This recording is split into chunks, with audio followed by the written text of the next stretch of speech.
as education program supervisor, can you give us tips how can students advocate in making a change and changing the learning curriculum?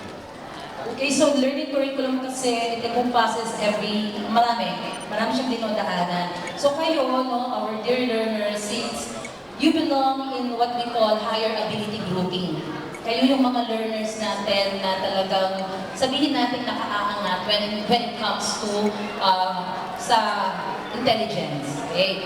So sana, no, maging modelo kayo, no? Maging modelo kayo sa inyong mga kasamahan, sa mga learners in the school, not only advocating your writing skills, yung inyong journalistic skills, sana you also model yung values, yung totality, yung buong katauhan ng isang mag-aaral ng Region 1. Na sana, sabi kasi, empowered by competence, sabi niyang gano'n, no? Build on character. So naniniwala tayo na ang mga learners natin sa Region 1, sila ay may mga magagandang asal. So you can be model, kuya, sa iyong mga kasamahan doon. So build on character, empowered by competence.